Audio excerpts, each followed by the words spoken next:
Hello, dear listeners. This is part 1 of our prequel one-shot, A Ledger to Remember. In this one-shot, we play a game of 1400 Sneak as we relive the fateful night that Calais, Sylvanus, Snowy, and Finch worked together on a heist for the very first time to steal a very special ledger. This was originally streamed live for our Make-A-Wish Foundation fundraiser, but it has been edited complete with immersive sound effects for your listening pleasure. Content warnings for the stream include light fantasy violence, swearing, flirting, innuendos, romance, recreational alcohol use, fantasy law enforcement, mentions of war, enchantment magic, coercion and intimidation, manipulation, non-lethal gun use, non-lethal poison use, and arson.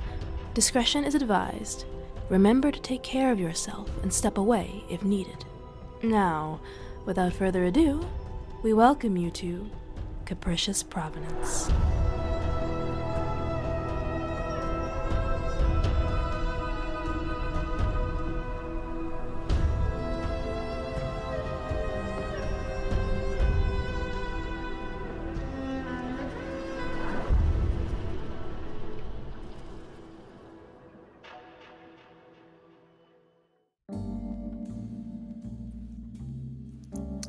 Hello, dear listeners, or should I say audience. Welcome to the first ever Capricious Provenance live streamed show. If you aren't familiar with us, we are an award-winning D&D 5e Eberron actual play audio drama fusion podcast that started as a recorded home game that grew into our show after some hard work and heavy editing. We bend the rules, we change the lore, and we break the game to bring you a story of 4 unlikely heroes, attempting to grapple with their own destinies while the fate of the world falls into chaotic uncertainty. Tonight, however, we are not playing that aforementioned dragon game, nor are we catching up with our heroes today. We are going to go back to the job that changed our player characters' lives forever. That job was a heist. Therefore, we are playing 1400 Sneak this evening. If you're new to our show and you'd like to know where the story leads after tonight, find Capricious Provenance on all places you can find your favorite podcasts and follow us at CapriProv, that's at CapriProv, on socials.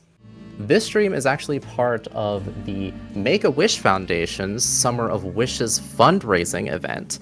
We are raising money to create life-changing wishes for children with critical illnesses. Make-A-Wish plans every wish with one goal: to transform the life of a child with a critical illness. Care and attention is given to every little detail. Your donation supports wish-granting needs and empowers the kids Make-A-Wish serves, bringing them hope for today and tomorrow. Our podcast is admittedly not for kids, but for the sake of this collaboration, we are shooting for PG-13. I'm just going to apologize in advance. I'm going to tell you who I am. My name is Gwen, glitchy_pixie on the socials. I use she, her pronouns, and I will be the heist backer for this evening. And I'm going to pass it on over to Joey. Hi, my name is Kermit, or Joey. You can find me on Twitter as small_bara and different iterations of that on other social media. I use they, them pronouns and will be playing Snowy, who uses she, they pronouns. My turn. My pen name is Royal, or you can call me Nico. And you can find me as Royal Spacefish on most media. I use any pronouns, and I will be playing the mysterious Finch, who uses she, they, and he pronouns. My name is Amihan. I am the Rose Cleric on all social media. I use he, they pronouns, and I will be playing Calais, who also uses he, they pronouns. Hello, my name is Kenzie, at CopyBard on all of my socials, and I use he, they pronouns, and I will be playing Sylvanus tonight, who also uses he, they pronouns. We open on a night sky. A glittering belt streaked across betwixt 2 asymmetrical shining moons. The Kyber belt, surrounding the planet of Eberron, paints the darkness with a glowing pink paint stroke, brighter than the surrounding stars. Below is a torn blanket of clouds, lazily rolling over the spires of the most heavily populated city on the continent of Khorvaire, at the southern end of Braylon, on the eastern hilt of the Dagger River, Sharn. Known for its verticality and arcane-infused architecture, the city of Sharn is a place that everyone wants to be. Upper Sharn houses the meeting place for the recently formed Council of Nations and is prime real estate for nobility post-wartime. Middle Sharn is home to all walks of life, its various districts fulfilling any need anyone could possibly have, from entertainment to banking to transportation and even spellcasting services. Lower Sharn is most reputable for the important work that keeps a city so large running and the dirty work hidden away from the watchful eyes of the upper levels. Lower even still, beyond the vast sewer system, is the Cogs, the magma field toiling beneath, powering much of the arcane technology that is embedded into the very heart of the city. At the edge of that underbelly, between the sewers and the entrance of the Cogs, is a tucked-away corner of the city, known as Dragon's Eyes.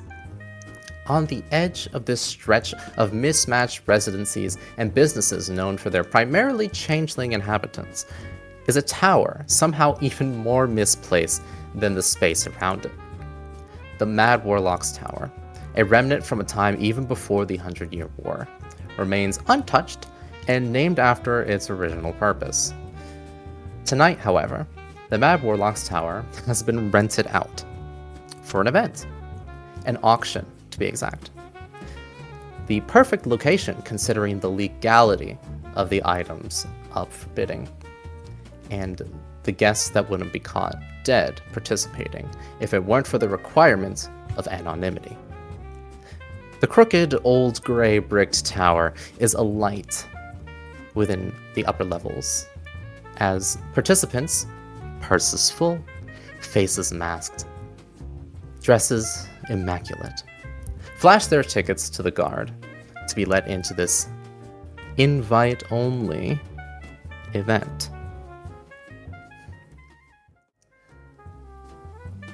However, already inside are 4 individuals, nearly strangers to one another, who were not invited. After individually deciding to help out a detective that was in over their head, that led to an unlikely party to a rescue mission, they caught the eye of a gnomish woman by the name of Dahlia, a reporter for a local newspaper that had a suspiciously large reward for acquiring an item at this auction for her. Taking some time to ask around, doing some errands for a powerful information broker called the Spider, and acquiring some very convincing forged invitations, the party has landed themselves inside the venue. All that's left to do is to leave with the item being asked for by the buyer, a ledger. As the motley crew approaches the weapon check before the main chamber,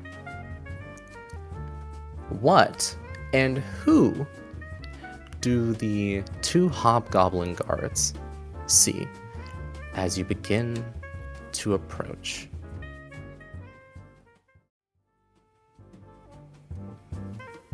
I'm Snowy, just Snowy.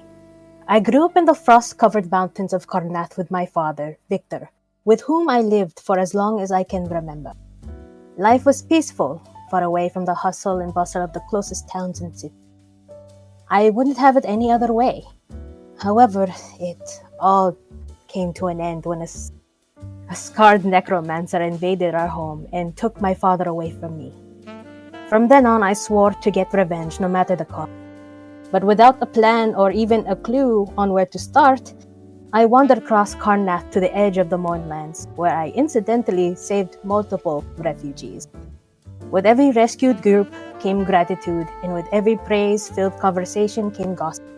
Eventually, One passing rumor caught my interest. News of an unknown man in Sharn, similar to the necromancer, reached my ears. Not wasting a second, I started my journey to Sharn. For this event, Snowy is wearing a strapless lavender ball gown with an assortment of flowers ranging from light pink to mauve, starting from the top of her chest and crawling down to her thighs. Unused to an event like this, or any event really, Snowy wears a simple white pearlescent half mask and keeps their hair up in its usual high ponytail, where a few flowers lay.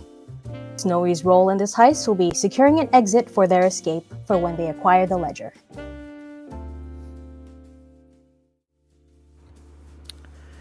Well, you can call me Finch for now. For as long as you have the pleasure. This little birdie has got an eye for cash and a quicker claw for mischief. I do jobs here and there. Nothing too interesting about me, I promise. You know, minus my dashing good looks, cunning, and sticky fingers. Oh, my silver tongue. Heists like these are no sweat for a sweet sinner like me. That's why I'm traveling with amateurs and a holy man who thinks they can walk in and just ask nicely for a rich man's fortune. Finch is wearing all black, a vested silk shirt with 2 soft sleeves hanging from her arms, tasteful harness at the center chest that dares to be considered along with this thigh-high leather boots. Oh, and how could we forget? A long feather hanging from her ear that is shadowed by an elegant brimmed hat. This is all contrasted by a red, orange, yellow gradient hair spilling in curls down into his mid-back. One gold brown eye is visible through a harpy-styled mask with delicate patterns made from feathers. The other eye cut by the shapes of the mask, nearly invisible, covered by white silk. A sharp smirk on his lips. This is the face of a sweet talker. Finch's role for the evening is face.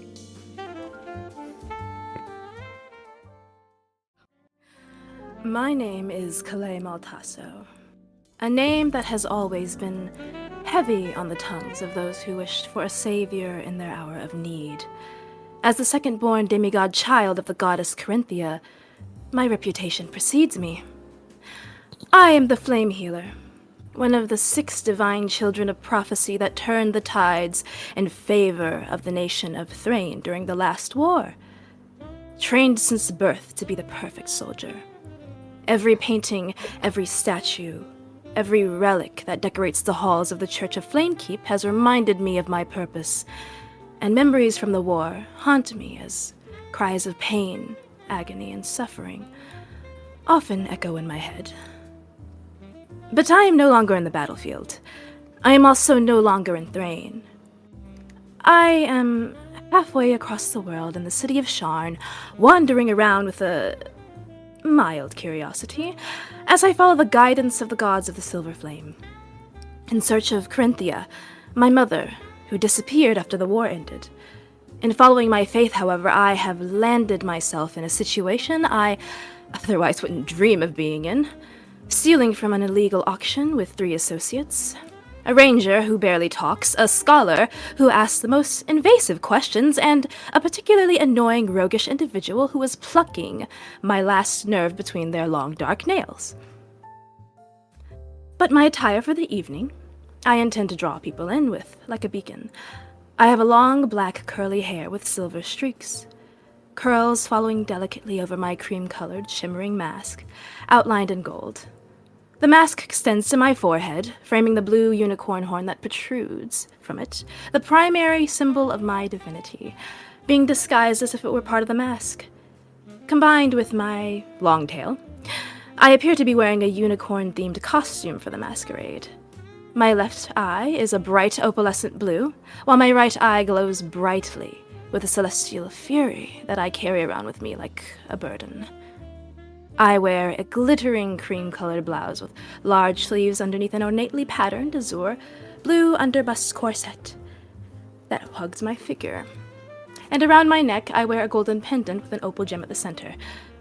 Tonight, my primary role is to distract the guards. However, the guards in front of me currently see my face curled up into a sneer. I'm pointedly in a heated argument at the moment. So sorry.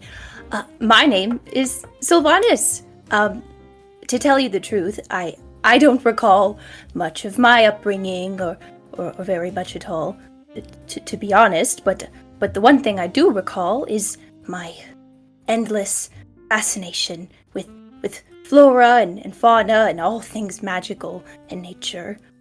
That boundless curiosity guided me to study at the College of Fairhaven in Ondare, and I learned a great many things there and excelled in arcane language. In my quest for learning, however, I made a rather curious friend, one whose desire for knowledge is even more ambitious than my own. With their guidance as a teacher or a patron of sorts, I've learned a great many things and a great many powers I could not have even dreamed of, but they are delightful, truly, if not a little bit pushy at times, but you know, it's all in good fun. I'm sure they just want to see me reach my greatest potential, right? Anyway, they've led me here in search of a powerful knowledge that they really desire, where I found myself a very curious group of companions, and I've never had so many friends before, so I am thrilled. I've also never stolen anything before, but, you know, I'm sure it will be a great bit of fun. Maybe if I just ask really nicely, they'll just, you know, let me have it.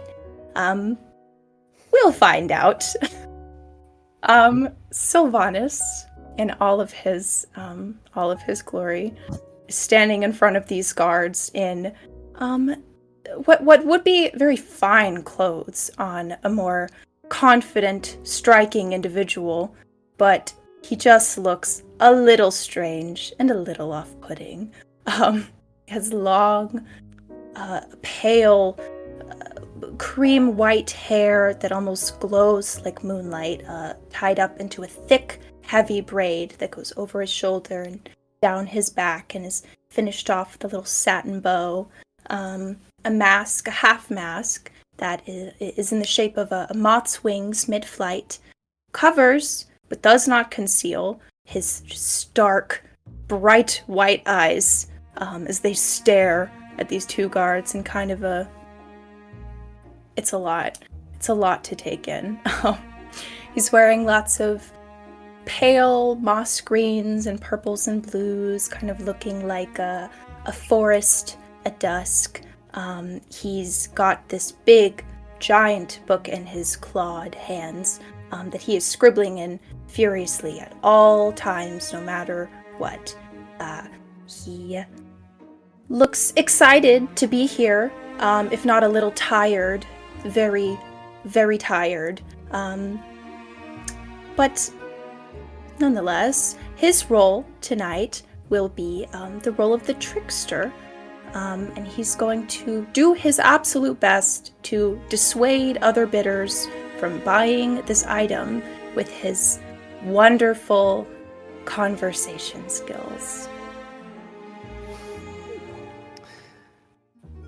And what wonderful conversation skills you have with your gifts from your patron that you know is the reason why you feel eyes in the back of your head and are not the guests that are behind you. And as that feeling bores into the back of your skull, there's no point in turning around because you won't see anything. But you know that the Seeker is watching, and the Seeker is very interested in what you have to do today. And in front of you all, There are a couple of guests that are ahead of you, and you watch as one of the hobgoblin guards takes this obsidian stone with a sigil placed in it, and you see it light up as they begin to wave it over one of the guests, and then over to the next, and then you see the sigil flash red, reaching mid-thigh level on the guest, and the guard sighs. Ma'am, we are well protected. We have plenty of guard and staff to make sure that this event is safe for all the participants. If you may please hand over all of your weapons and place them on the table. You can pick them up when you leave the event. And the woman, this half-elfen woman, is, oh, I completely forgot. I mean, I just keep it with me all the time. It's like wearing socks. And you see her pull her skirt up a bit, and you see a dagger in a holster. And she puts it on the table. And the other guard takes the dagger, places it on the table, and you see lots of ornate daggers, as you are realizing that most of the attendees here are quite wealthy. And if there are any weapons, the heavier weapons, the swords, the axes, they're of guards for the attendees. And those people are let through. But what is the guard now catching as Clay and Finch, you are bickering, walking in line to get in to the venue? How many times do I have to tell you? I'm not going to do that. There's no way you can make me go along with it. I can't. I'm not doing this. Okay, great. It's so wonderful that you chose to do this job and plan to make sure it fails. It's great. Thank you. Can you all step over here, please, one at a time? Sure, yes. Kalei kind of presents themselves for scanning. Yeah. And once again, the obsidian stone, whatever they're using to detect weapons, metal, you don't know how it works. But there's a wave over you, and nothing goes off. You can move through. Thank you. And Kalei sort of politely bows and then moves forward. Going up. Okay, should I bow to you too? After, maybe? Please, I'm just gonna... Please. Ooh. Goes a little bit. Finch, are you attempting to hide your... Yeah, I'm attempting to hide something. I think that's going to be the first roll of the night. And if I'm not mistaken, you've been given an extra flashback. So keep that in mind. Good to know. But this is going to be, appropriately, a sneak roll. Wonderful. Come on. Let's go. That's a 5, and I think that bodes pretty well so far. 5 is a success. That is actually exactly what you needed to get a success. Now, as the stone is moved over, waved over your body, what part of your body, or where on your person, does it pass over and not signal that there's a weapon there? Yeah, Finch is wearing a tasty little harness situation. And this gun is more like a dainty little dart gun situation. And it's just here on the side, right under the breast. Okay. Yeah. Scan is completed. Okay, you can go through. Next, please. About Snowy, do you want to go first, or should Oh, I? don't. Okay. Snowy's just gonna look at Sylvanas, squint her eyes, and just give like, "Do you think I actually want to go?" Or like, Oh, okay, all right. And he walks up to the guard and he goes, "No weapons, I promise, unless you count these." And then he like shows his claws and like his arm, his very spindly little arm.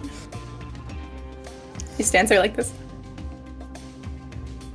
It's the fourth time tonight. Oh, really? I thought that was rather original. Oh, my apologies. Yeah. And it is moved over you, and true to your word, you don't have any weapons. You can go through. Or so he thinks. My mind is the weapon. I go in. And we're left with Snowy. yeah, Snowy doesn't say anything, and she just walks up to the guard. Now, Snowy, I do have to ask, do you have any hidden weapons on you? Yes. Go ahead. Second roll. Go ahead and roll a sneak for me. That would be a 7. That is a success. Yeah.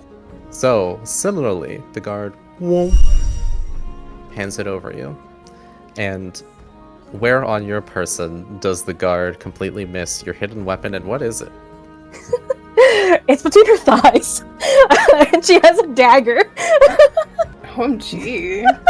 Whoa. So look, man, Yeah. she doesn't. She's just holding it there. Powerful thighs. I think what happens is the guard moves it over you, and the lower the guard gets, just like quickly glances at you and sort of catches your dilated cat eyes, and just says, you're good, you're good. Go ahead." Thanks. And she just goes in. And you all made it past weapons check. Yay, we solved your So- weapons puzzle. Yay. The main venue room is in the top room of the tower. Across is the guarded entrance to the spiral stairs that lead to the watch point on the roof.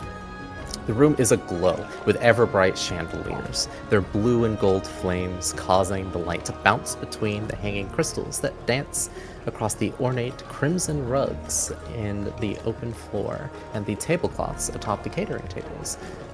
All manner of food and drink is being served by masked waitstaff, weaving in between the similarly masked guests. The circular space of the room creates a natural flow for the attendees to turn about the room, socializing, indulging, and taking stock of the artifacts that are for sale at the auction table. There we find, presumably, the host, a man with olive skin and dark slicked back hair, wearing an elaborate entertainer's costume. He's flanked by one of the guards who is keeping a watchful eye on the items, while the host dramatically greets those who approach.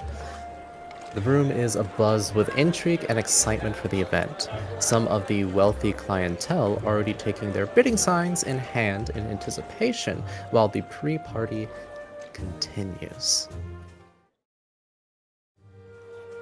Gamers, you've made it into the venue successfully, the venue that you're not supposed to be at. I think as soon as Finch like crosses the threshold of the door and they're a little bit away, they're like the whole group is like a little bit away from the front. They kind of continue their argument. They just decide to continue it, and they go, "I just don't understand why you think, I mean, clearly you think you know everything, but why do you keep insisting that poison is going to be the answer? You are walking into this with a level of confidence that is frankly disturbing to me." Why don't we keep our lips closed and not say poison in front of people, huh? It's good to have confidence when you try to get a job done, okay? Listen, Finch, when I woke up this morning, I didn't like you.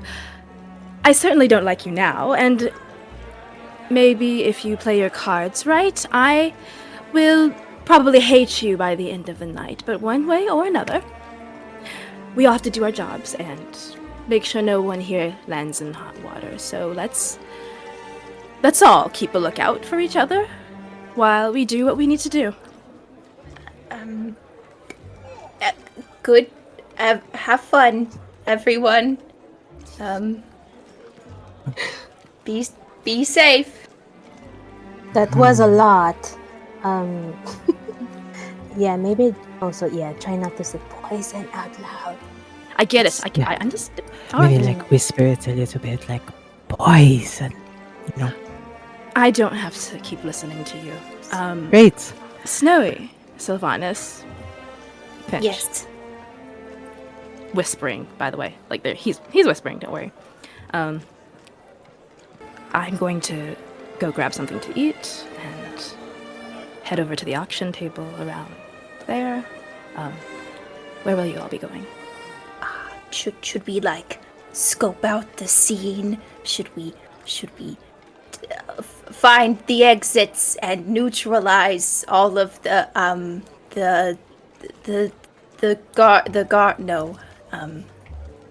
whisper. I read a book about this once. Just once. Oh. Wait. Snowy, I'm counting on you. All right. Okay. I'm gonna leave. I'll see you around. Yeah, goodbye. Off. I'm also going to go that way. Oh, okay. Goodbye. Good luck. Calais, She's gone. Which way are you going to go, Calais? Well, I'm going to go try and socialize with everyone. If you'd like to join me, going towards. Yes, that sounds good. Yes? That sounds great. Perfect. Lovely. This is so much fun.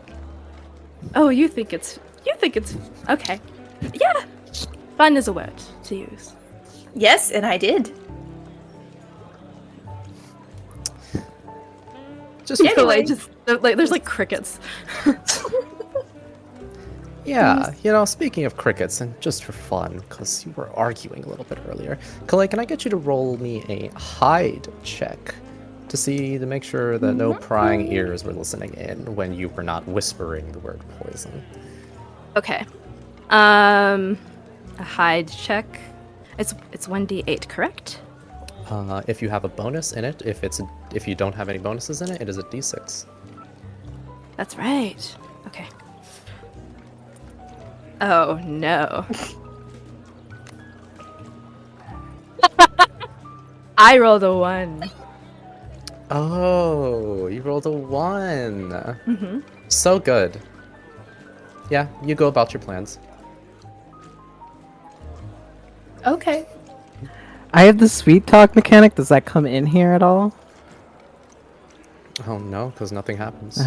Oh, lovely. Very cool. Oh, yes, Calais, I think poison is the answer to my crossword. Thank you. Oh, yes, see? Perfect amount of letters. You're a genius. Savanas, is this your attempt to cover this up, or are you being silly? You know what? 2 birds, 1 stone, Gwen. Let's cover this up in a silly way. I think this is going to be a skill that's not listed. I think this is going to be performance. Okay. So just... 5. 5? 5. Okay. So you say that. Now, where do we find? Let's start with Calais. Where are you? Currently, I am trying to approach the auction table. I'm just trying to see who's around and who's about over there. You're heading over to the auction table? or what were Yes. you So, doing? I wanted to go to wherever like the crowd of people are gathered, like nearest to the auction table. I kind of want to just survey the environment. Yeah, there is a small, crowd of people.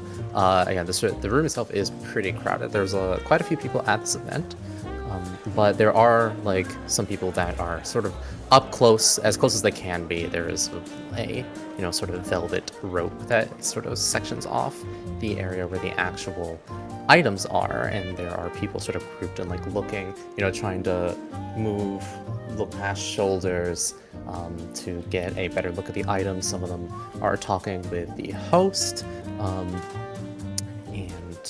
so that is sort of like the space that you find over there. Is there anything that you wanted to look at specifically? I think first Kalei will like grab a glass of sparkling a sparkling beverage, alcoholic beverage if they have that there. Yeah, they probably... waiter passes by, you just take one off. Yes, and they go over, and is there, what is, they go over to look at the auction items themselves. What are they? Yeah, so on the marble auction table sits 6 artifacts. 1, a golden bird cage with a canary inside, though this canary is sporting 2 tentacles where its eyes should be, and it's chirping and chittering, the tentacles moving as if sensory organs.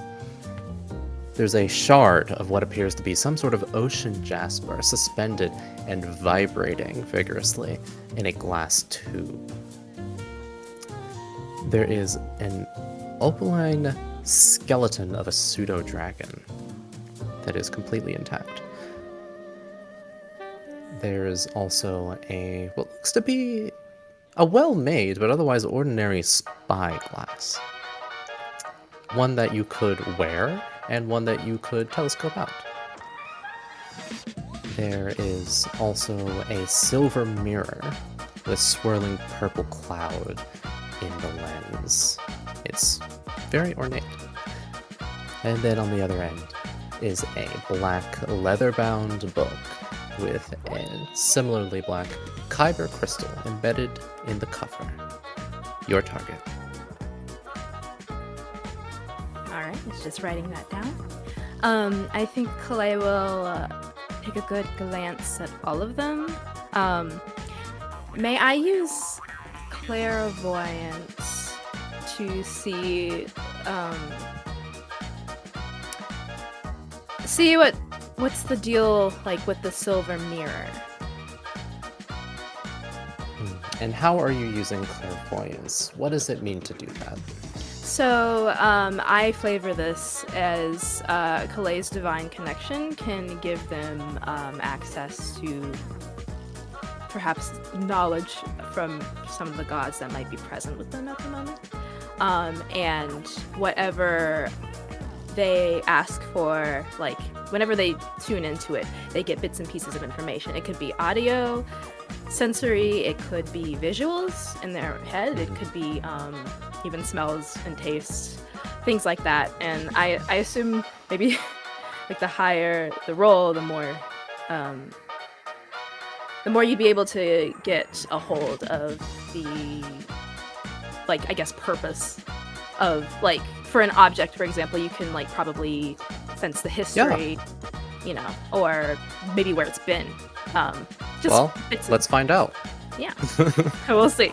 Go ahead and roll me a spellcasting roll, please. All right, that's going to be a d10. That's an 8.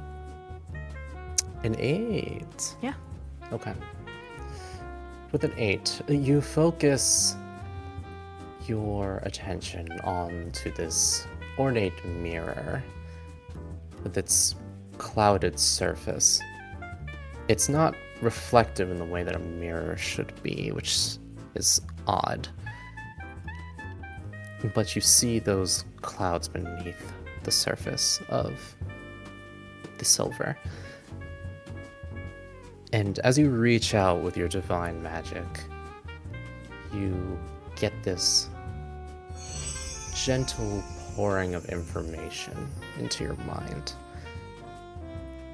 Information of this mirror, that this mirror it's not ancient, but it's been around for a long time. You also get that the purpose of this mirror was not great. It was simply a mirror. But what it is being used for currently is not its original purpose. There is the essence of something foreign, something unknown surrounding this mirror, as if something has attached itself or something has been put into the mirror that perhaps has increased its value. What that is, your knowledge that you're getting back from whatever divine entities you're connected to currently and are gently passing this information along, do not know, but you know that there's something in that mirror, and that is why people want it. Okay. After that, I think Clay will turn around and look at whoever is perceiving these objects right now and what specifically they're looking at. Like, is there anybody else, like, next to them? Yeah, I mean, if you are just walking up to where everybody is, there are people interested in all of these items. There are plenty of people that are sort of standing in front of or near particular items. Again, most of them, if not all of them, are dressed lavishly. A lot of them sporting glamour weave, which is a very expensive and magical form of clothing that animates certain aspects of it. You see an individual with a sort of crimson suit that sports these flames that come up into purple tips. And you see this woman who has a dress that has leaves falling off of it, as if leaves in autumn, and as they hit the floor, they disappear. But you do notice that there are some people that have an eye on the end of the table. The ledger, you presume. You see most prominently two halfling individuals who are sort of speaking very quickly to each other in hushed tones and looking back and forth between each other and the ledger. What's their, like, demeanor like? Are they, do they look happy or... Like, I mean, as much as you can see underneath the mask, like, I think this is gonna be a roll. If you Oh, is it read people? want to- Yes, this is going to be a read people roll. Okay. I got an 8. Straight up. An 8? Another 8. With an 8, these two individuals do not care for whoever is around them. They are not focused on much of anything else right now. They're not talking pleasantries. They are not like pondering possibilities or anything. They are talking business to each other. That is the insight that you get. They are making plans, and they seem confident. They don't seem interested in talking with anyone, right? No, they seem to be ignoring everybody else around them. Okay. Yeah. I'll go over there. And I think I will pretend like I'm running into them, like accidentally. And then I'll spill a little bit of my drink on, well, one of their, the dress of the, presumably the wife. Yeah, sure. You spill champagne on to this individual, and when you do, it's a lot because they are halflings and you are much taller than them. It just falls on them, and there is like a gasp, and the halfling man steps back and looks up to you and says, "Hey, you pouring drinks on my wife? What's the problem with you? What's the matter? What are you doing? I'm so. Forgive me, please. Forgive me. You You come over here, you disrespect my wife? How about I find you after this and I disrespect your kneecaps?" My knee? Well, I'm so sorry. I can fix this. I promise. I can just. And can I use clairvoyance again? To do what? Okay. Sorry. I want to use this opportunity to try and see like why they want like the ledger, but I want to be close to them to kind of strengthen that. Sure. Just like or read in their thoughts even. Yeah, no. This is gonna be 2 rolls.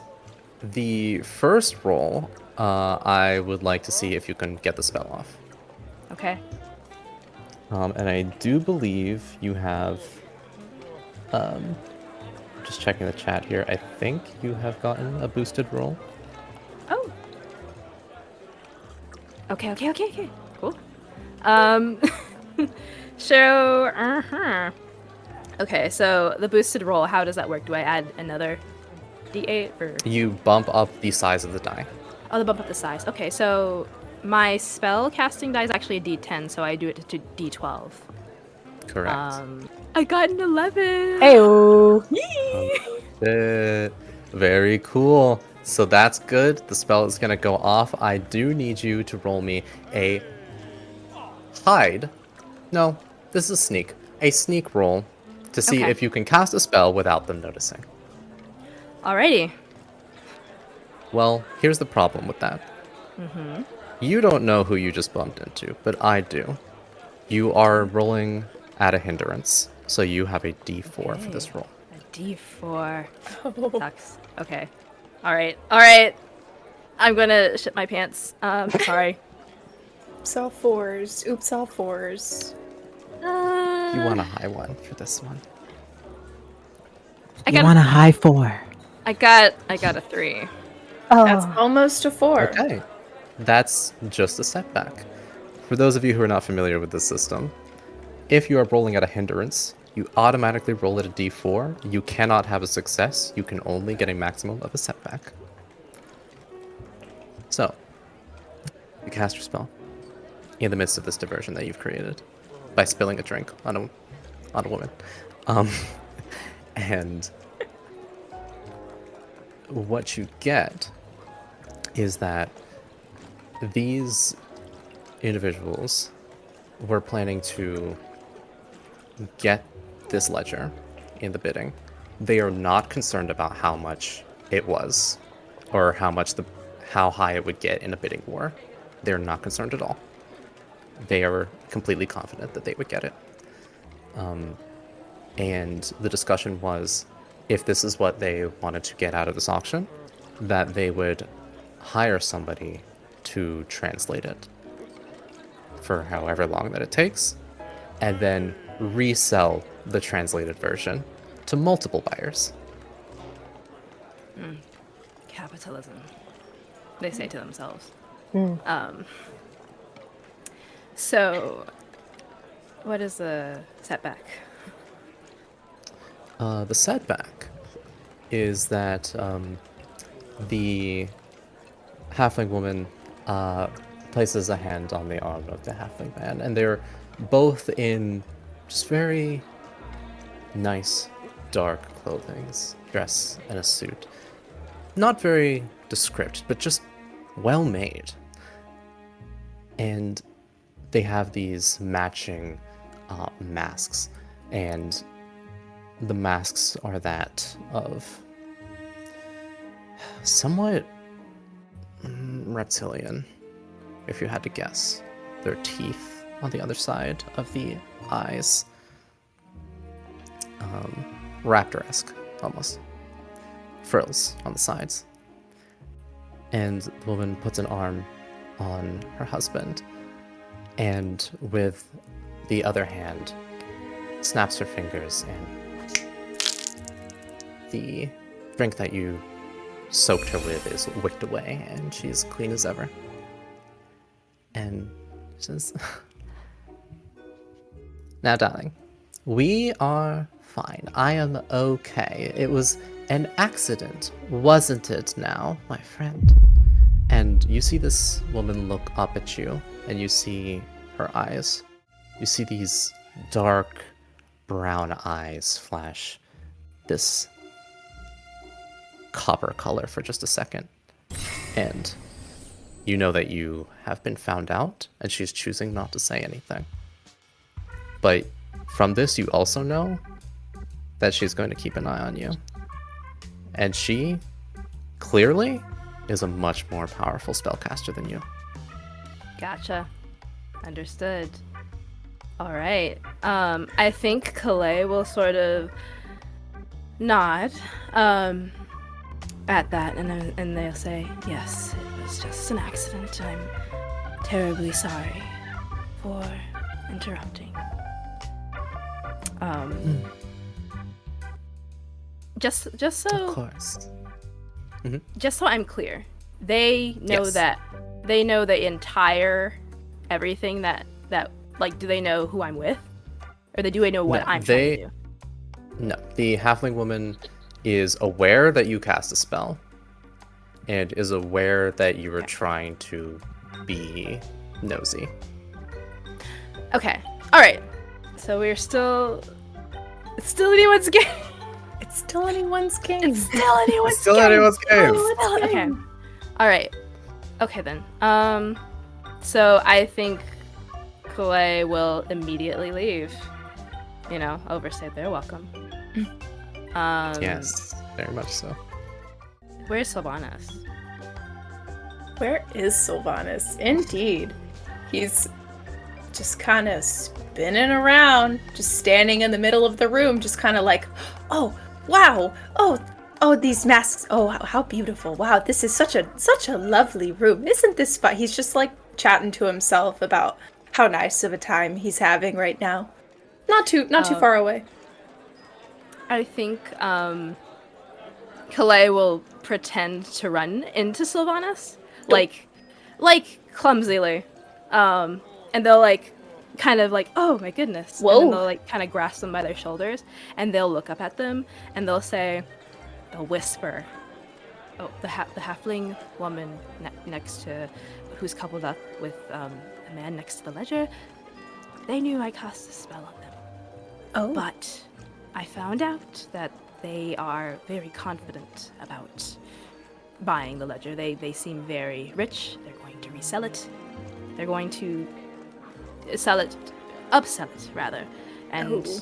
try and, you know." I see. That's no good. 2 times no good. And if you could keep her from watching me, that would be great. Oh, a distraction. Do you need a distraction? Sure. Any sort of, I mean, you don't have to do it now, but just at any point. I'll play it. Got it.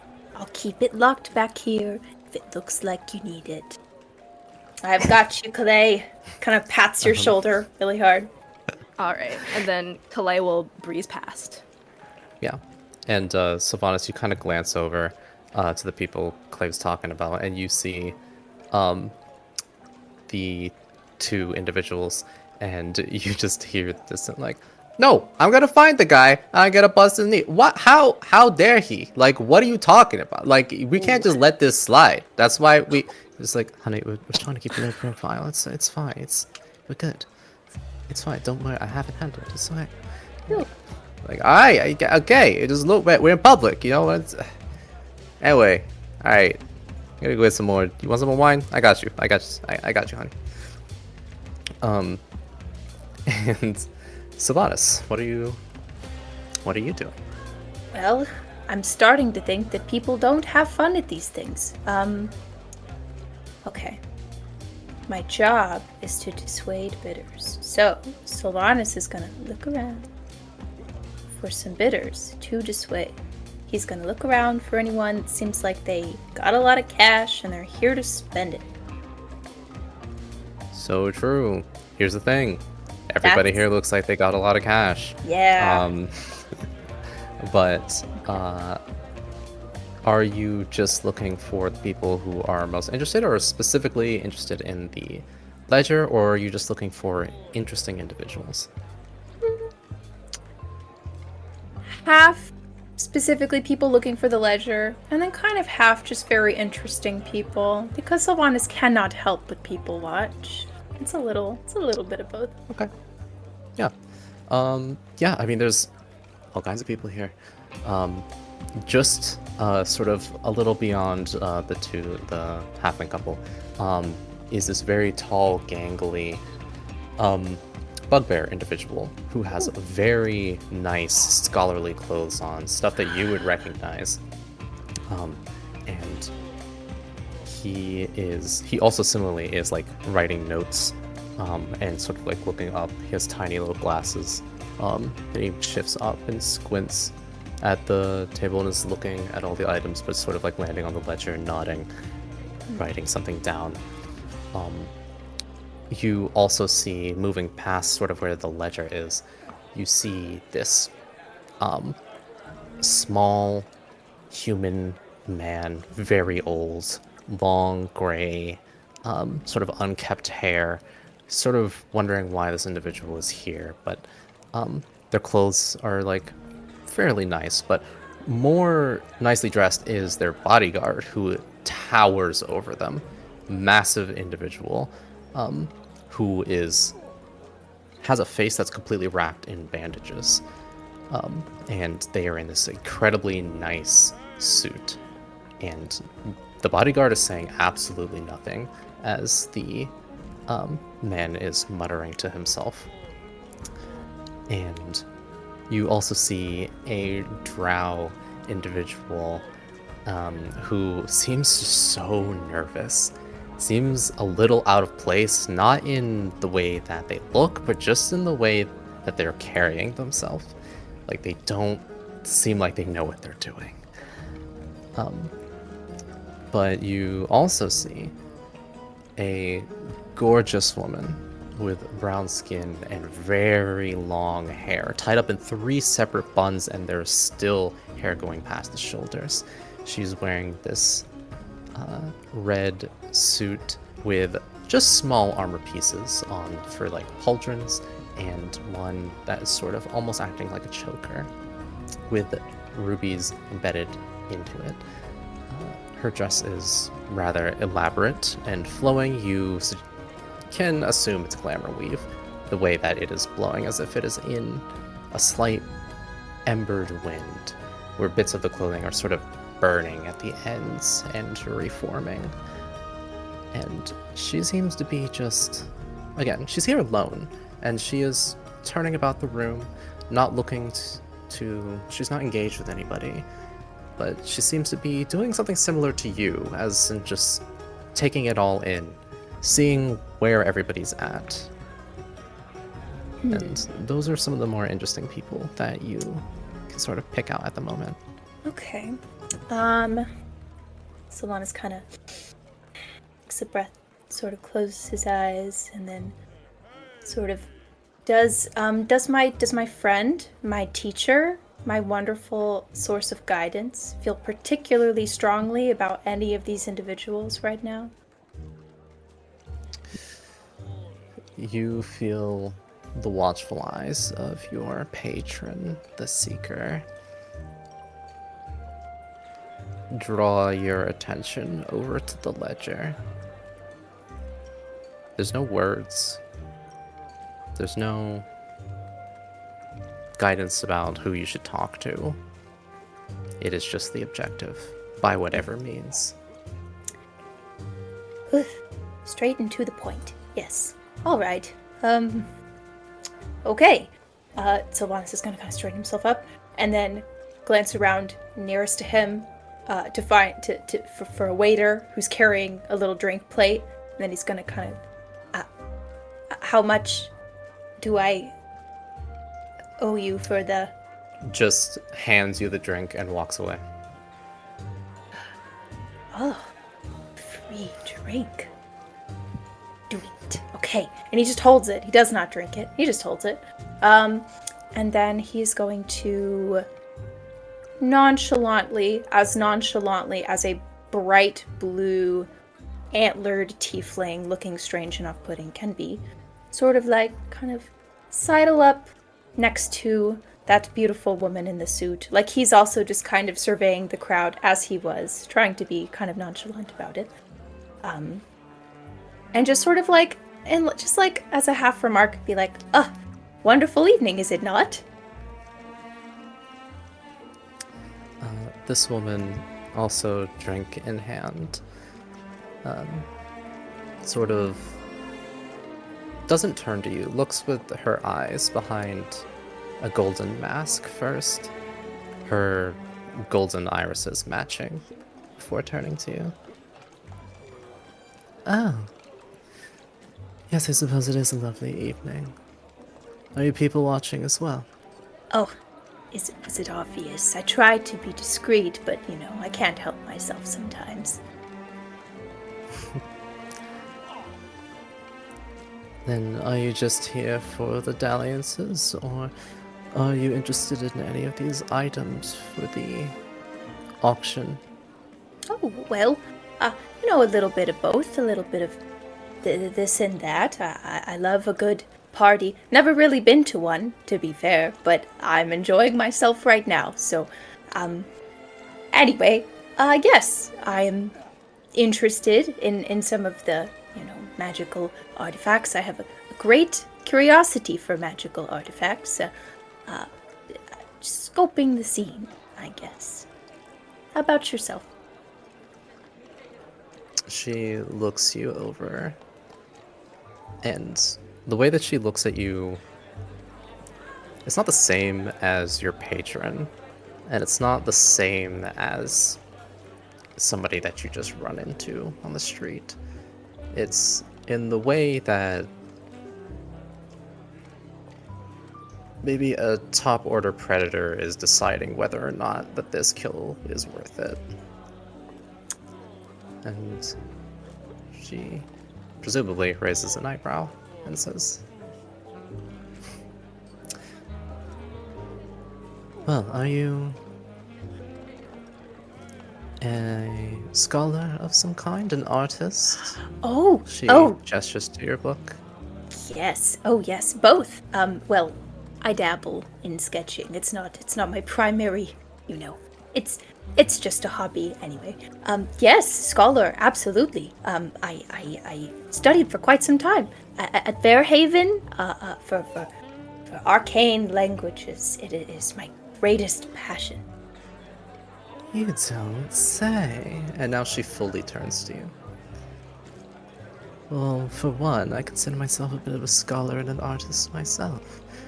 And I also attended Fairhaven. I didn't see you there, so I assume I was before your time. His eyes that are already so large get even bigger, and he goes, "Oh, you're kidding! Oh my goodness, that is so exciting! Oh, what did you study? How long ago? I'm surprised that I didn't see you there. You don't look to be any older than I am. Did I just?" Well, to be fair, I did not get out of my dorm a lot. I was doing a lot of studying, a lot of extracurriculars, in my... Sorry. Oh, okay, so you're a charmer. And what? This half-elven individual sort of chuckles. He goes, well, I studied illusions and enchantments, among other things. I gathered a few degrees while I was there. Oh, wow, a few. This is very impressive. Well, and I had a knack for studying, and I stayed for quite a while in Fairhaven. I was quite close with the headmaster, in fact. Oh, yeah. Did you know Professor Orb? Were you? We all knew Professor Orb. Yes, wasn't he a She just delight? closes her eyes. He goes, I remember him fondly. The way he just flowed about into the room. He was such a delight. He always had something to say most of the time. Hello, I'm Professor Orb. College was fun. It was certainly interesting. Though, like you, I mostly put my head down and was invested in my studies. Very And respectable. my painting. Oh, painting. You're a painter. Yeah, I dabble. It's a hobby. Yes, I understand. He kind of holds up his book. I do a little sketching here and there. No painting, just like field drawings. I really love nature and flora and fauna and the things of the world and the people in it. I love to, he kind of gestures to the room. I like to watch and to learn. I see. And I don't suppose someone as charming as yourself came alone? And she sort of scans the room. He blinks and goes, I promise I'm not charming you. I didn't study that. But no, I have some friends. I'm not really sure where they went. They all kind of went in different directions to see as much as possible, I assume. I see. And don't worry, darling, I would know if you were charming me, and it wouldn't work. Oh, right. You know that better than I. I must be talking your ear off. I apologize. Don't. In fact, I'd like to hear more of your perspective. Though this is not really the place for it, is it? It's not exactly private. Oh, If you don't mind shedding your anonymity, would you like to meet for dinner? Reservations. blink. I like dinner. Yes. Reservations for where? That's the name of the restaurant. Eberron. I've not been there. Yes, That's it has magically private booths. You can talk in private about your studies and mine. Oh yes, I see. So that no one can learn your magical secrets. Yes. That sounds nice. Yes. When? Where? He just kind of stands there. He flips to a blank page in his book and has his little quill. Like he's gonna write it down. How free are you tomorrow evening? Free, I assume. Very much so. I don't typically do very much in the evenings. I read. Of course. Then just show up. You'll be there to where you need to be.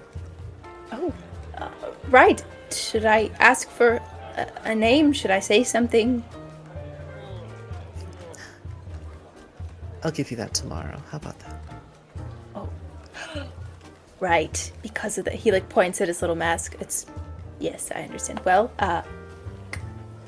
I will see you there, and we can chit chat about degrees and art techniques. Yes, I'm sure we'll have much to talk about. Sharing thrilling tales of academia, keeping our heads down in our sketchbooks and textbooks. Well, I'm going to go back to people watching. I hope you don't mind. I do have a reason for being here, but I will see you tomorrow evening. Reservations. Certainly. Reservations at reservations. Goodbye. And he kind of waves and then turns around and looks back and forth to find somewhere else to be, and then just kind of walks that way, and he trips over his own shoes a little bit. And I think as you are walking and tripping over yourself, we pass by Finch. What are you doing at this current time? Finch has moseyed his way over to the bartender. I'm sure one of a few, but this one is the bartender. I think she walks up to the table, counter. I don't know what bartenders call them. And puts his blood fingers out and taps it one by one before unclipping Will in her ear and passing it along and saying, "Oh, drink please. Over here. Over here. Thank you." The bartender, this half-orc individual with silver hair, is cleaning glasses, making sure things are set up, and sort of like eyes the feather on the table, starts pouring a drink. Your drink. The one that you ask for every time, that you don't need to ask for anymore. You look different. What brings you here? Well, money. Don't know why I asked. Right. Well, that's what I'm good for. And favors, of course, if you've got one in mind. What do you need? Yeah, I kind of want to make this quick. Who should I know about that I need to worry getting a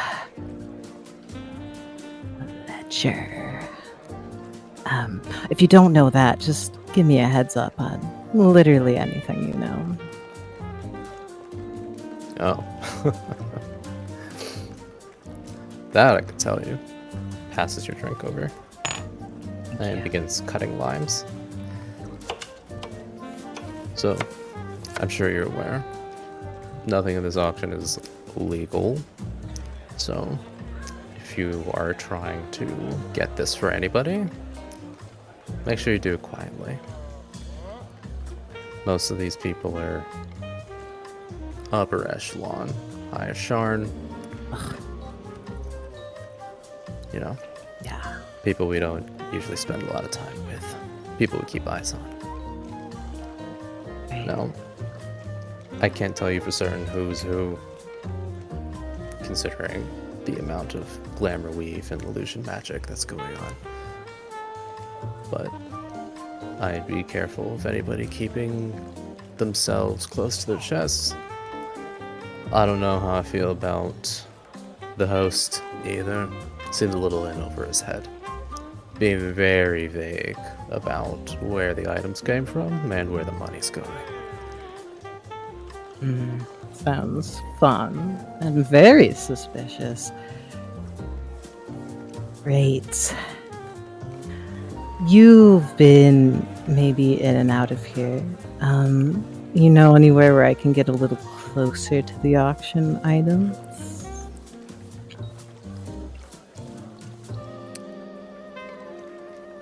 I mean, Are you just going to tell me to walk up there right next to it?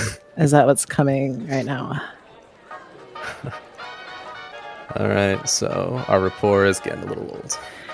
All right, that's fine. I really appreciate it, though. Hey, listen. You gotta distract a whole lot of people if you don't want to get noticed. Yeah, well, I'm hoping I brought some people to do that for me. They are. You're working with people? Let's not talk about it. Favor for you. After this, maybe? Or... Yeah, I'll find you. No. I'll find you. Oh, so sorry. I didn't mean to take your time. It looks like someone wants a drink. Oh, man, this is like the 7th like, this is the 7th one you've asked for. Are you sure? Can I at least get you something else? Oh, yikes. I'll be around. So what's his hat look like? It's probably a little big, right? I'm gonna say maybe he's got sort of a pocket hat. I'm gonna say the Fine. bartender's not wearing a hat. However, the person who is coming with the woman who is already drunk, looking to get another drink, is wearing a hat. Oh, hey, let me get that drink for you. I know that he can be a little stiff sometimes. Oh, thank you so much. Of Like, course. I'm good. I'm good. You're so good. I just want to be good for when we start the auction. You're gonna be so good. Let me get that for you. Bartender, and as Finch says, bartender, Finch is gonna reach out to her head. And not super, I mean, it's kind of plain Dave staring at the bartender. Switch the hats. This person. Yeah, I mean, that's gonna be a sleight of hand. We got a D10 for that, folks. My character is real serious, by the way. Cool. Sleight of... No, it's a D8. Sorry. Sleight of hand. Sleight of hat. Sleight of hat. Sleight of hand. We got a 6. I think that's good. Yeah, that is a success. Hats. Swaps. Get another drink for me. Put it on my tab. The bartender just like looks at you and just like, what are you doing? Yeah. Yeah. All right, I'm gonna go. You got this. Thank you. Finch will go off. And as Finch scans the room, trying to see what everyone else is doing, can Finch scan for the host? Is that someone Finch would even know? Yeah, you do not need to look very hard. Again, the host is probably the loudest person in the room. And is up front by the auction items, talking to individuals who have also approached to check out the items, laughing boisterously, and just like doing the thing that like is like clearly like you look at people and they're getting nervous talking to him because he's trying to guess who they are in a joking way, but like they're taking it very seriously. Cool. Finch clocks that, and then I think Finch just scans the room, maybe a little bit towards the dark sides of the room, looking for Snowy. Snowy, what are you up to? Snowy is actually, she went over to one of the food tables, maybe like a little moose boosh, picks one, or a couple actually. She has a handful of them now, and she is walking against the wall, like near the wall, trying to find a place to just walk away. Okay, I think what happens, Snowy, is you are just like running your hand along the wall with a fistful of party snacks, and you do like you pass like a very like it's like a narrow window, right? This is an old tower. It looks like okay, this is where like you would put a sniper, right? It's just wide enough to like put a bow through or a crossbow, and then you get to the door on the other side of the tower that goes up to the top, and there's a guard in front who just kind of like nods, like barely acknowledges you, and then you get to like the front of the room where the auction items are, and you realize, oh yeah, this is a circular room. There's no hallways to go into except for leaving the venue and going down in like down the tower. So, like, you could leave and go into other parts of the tower, but in this, like, place, there's only 2 exits. I love love how it took Snowy a while to realize it's a circular room. It's a pretty big room, to be fair. Circle. So there's the two exits. The one going further up the tower, and then the second exit is just to go somewhere else, completely in the tower. Basically, yeah, where you came from, basically. So you guys came up the sort of like spiral staircase that came up, and there were like other rooms down there, but those were closed off because the event is only happening at this top room. Closed off for now. Snowy is going to pop one of the small food, start munching, and right out of the room to like the lower levels. Okay. You start walking by like the guards in the weapon check, and just like, are you leaving? Do you want your weapon, or are you just gonna come back, or? Where's the bathroom? Oh, that's bottom floor, I think. Turns to the other guard. Yeah, bottom floor. Bottom floor. I don't work this venue very often. I think it's the bottom floor. If I go down to the bathroom, can I come back up? Do I need a stamp or something to come back inside, or? No, we've seen you. It's fine. Okay. Yeah, I'll be back. And I think before, if they could even say anything to her, she'll like try to like tuck into like pieces of food. If their hands are taken, she's gonna like kind of like put it on them or their armor, like snack for later. You're doing a good job. She's gonna go. Yeah, and you just leave down the hall and then down the stairs, and they just like look at each other. The other, the one like with the weapons just kind of wordlessly picks it off, pops it in their mouth. My man. And so she's gonna go down a level, and the first door she sees, if there's anyone around her, I think she'll pause.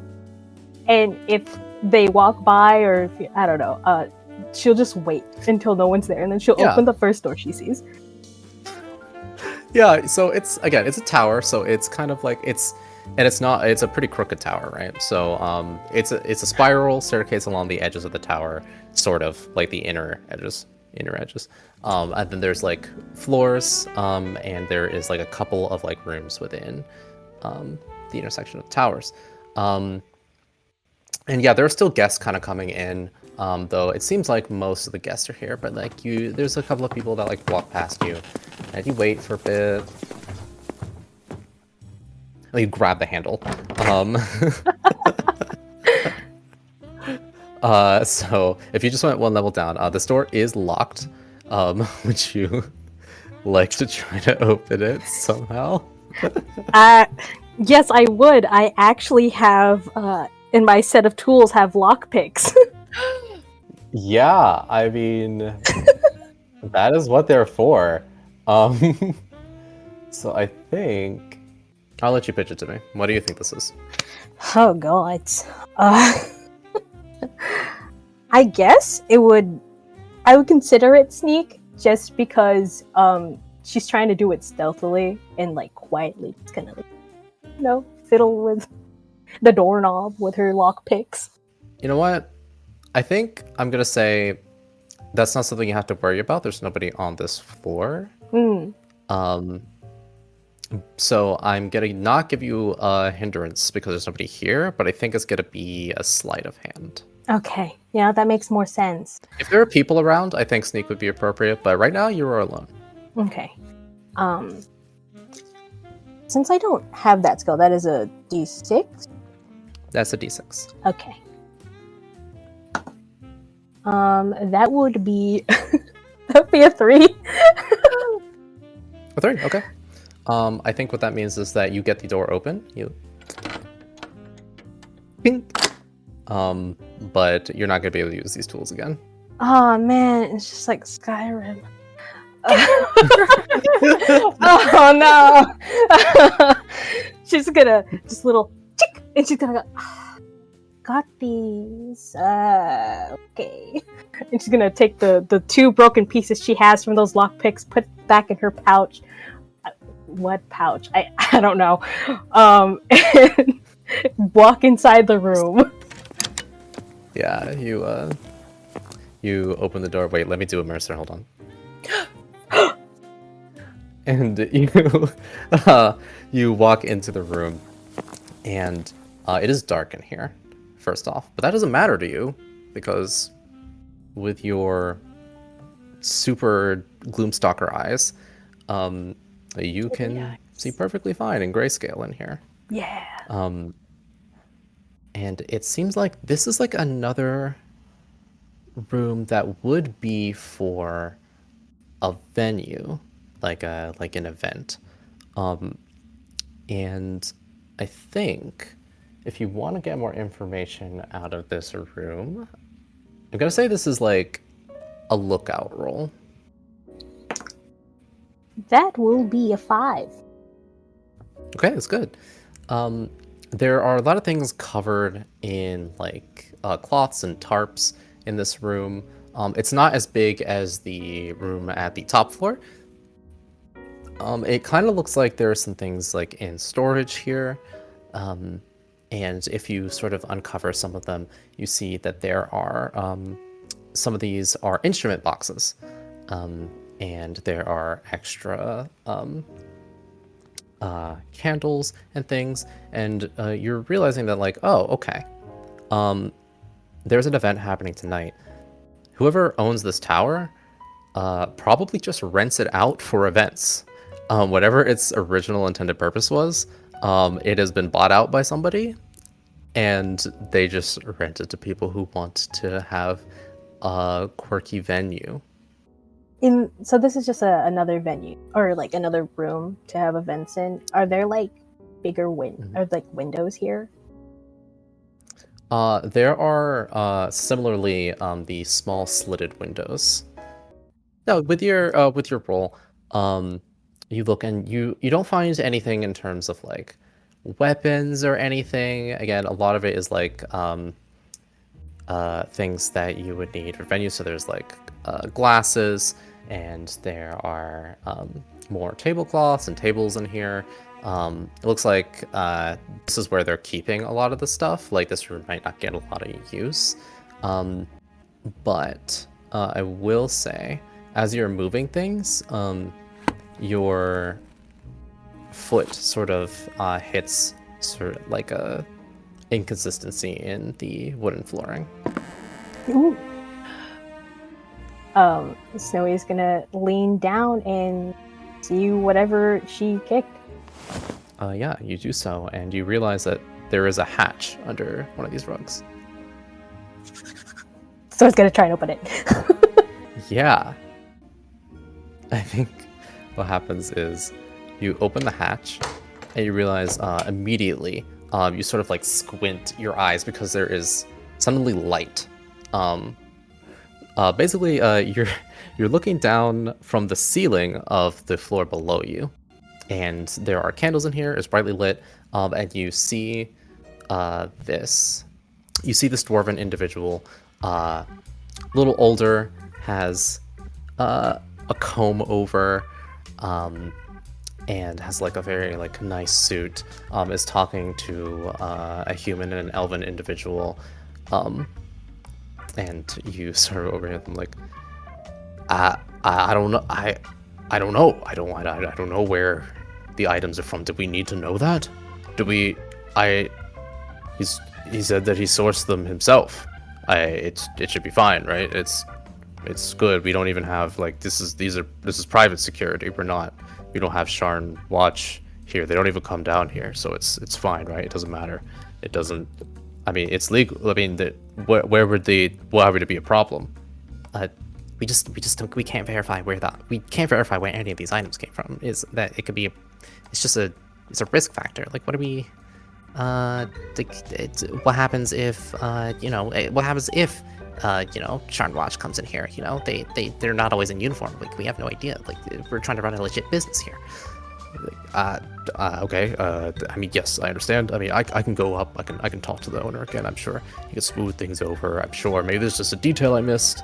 How adventurers are. They just go find stuff, and then they bring it, and then they don't need all of it. So that's what. Is that not what he told you? That's what I. Okay. Listen, I'll go talk to him. I'll go smooth it over. It'll be fine. The event's not even that long. It's okay. And Snowy, I need you to roll me sneak, or I think this is a hide. To see if you can,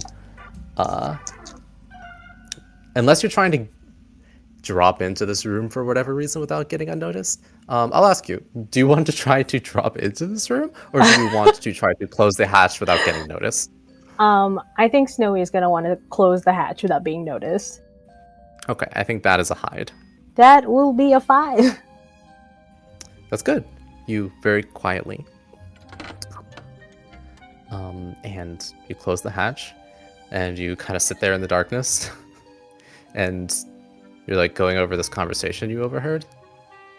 This might not be a very legit event. This might not be a very legit auction. I mean, you kind of knew that like some of these things were acquired illegally, but it seems like the event owners or the people who tend to the tower were bamboozled a little bit.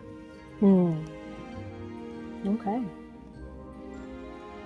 I think with that, Snowy is going to stand up and start walking out of the room, and continue to look for another exit. Alrighty. And while you continue, I think we are going to pan as you are. Are you going back up the stairs or going down the stairs to the lower levels as well? She is going further down the levels. Gotcha. As you are going further down, a group of individuals pass you. They are all in dark robes, all of them with matching masks. And with exception of the person in the lead, shaved head, their mask is a little bit more ornate. It's completely black with just a smidge of like silver elements underneath the eyes. And they wordlessly walk past you. Besides the leader, there's maybe like 5, 6 of them. It's a pretty large group. And they start to ascend. I don't think Snowy will really do anything. She'll watch them walk past, but just kind of side stare like these guys look shifty. But continue on because that's not what she's here for. Okay. And we will shift back up to the main floor. For all of you who are in the venue, it's pretty noticeable because this sort of get-together is kind of in full swing now. You see a party approach. About 7 people. Matching dark robes. Matching masks. Enter the venue. And they kind of settle towards the back of the room for a moment before spreading out a bit. But the tallest individual with a shaved head and the different mask is staring very intensely at the items on the table. And Calais, I'd like to know what your thoughts are. So I think they're like probably recovering from the incident, like just thinking that like they messed up this whole evening just by being caught, and they really, really hope that they can somehow salvage what they just, lost in terms of reputation. But they notice these figures. They're at the back of the room, you said? They were, and then they sort of dispersed a little bit. But the seeming leader, perhaps, of this group is sort of just staying sort of in the middle of the room, little off center, just like really intensely looking at these items, like not making a point to like come up close and inspect or like interact with anybody, but just from a distance, pretty intensely looking at all of the items. You said she's looking intensely. Can I like read like a person to see what she's looking at specifically? Like or is she looking at all of them? Or they, yeah. Yeah. Yeah, you can read. You can roll to read a person. What does a 4 do? I'm not sure. Like A 4 is setback. I think as you're trying to figure out what this, or like a partial success. So I mean, this person is definitely like interested in the items. So you assume that they're here for like the actual auction proper. But the thing is that you don't know what they're interested in, and you don't know why they came with a squad, basically. Right. Really all that you're getting is that you know that this person is here for the items. It does seem like they have other intentions. And like, you came with a team. They came with a team. Everybody else just kind of came here, assumedly, either by themselves or, with a date or something. If you're coming in with a team, you're probably trying to do something. But you're just... It's a little hard to understand, like, what exactly that thing is. Okay. I think I'm gonna, like, kind of coolly approach, but, like, pretend to be observing, like, kind of next to them, but not like right up next to them, but I'm just going to, like, look at the items, survey them.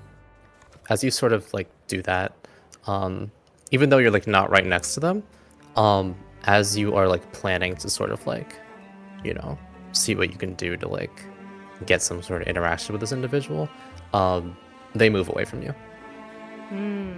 Not acknowledging you, they just move. I'm gonna try and do clairvoyance again. The same kind of thing. So you are attempting to cast clairvoyance again on the who you presume to be the leader that moved away from you. Because if that is the case, okay, that is also a hindered roll. It is also hindered. Okay. So I'll let you make that decision. I'll still do it. I'm gonna either Roll ruin this D4. evening or it'll be, Do your So best, that was- Calais. I'll do my I best. believe in you. I got a 4. Okay. That means that is just a lesser consequence or partial success. You reach out again, and once again, the warm flooding of information comes into your mind. And yeah, these people are definitely not just here for these items. In fact, you believe that these items belong to these people. At least they think that. And they're here to get them back. But not just to get them back. They want to punish who took them. Punish. And it seems like they are surveying the scene before that happens. And as you are getting this information, you hear a voice in your head. Not yours. Not any deity that you know. I would suggest that you don't go peeking around the mines of this room. If you wish to get out unscathed, you should leave now.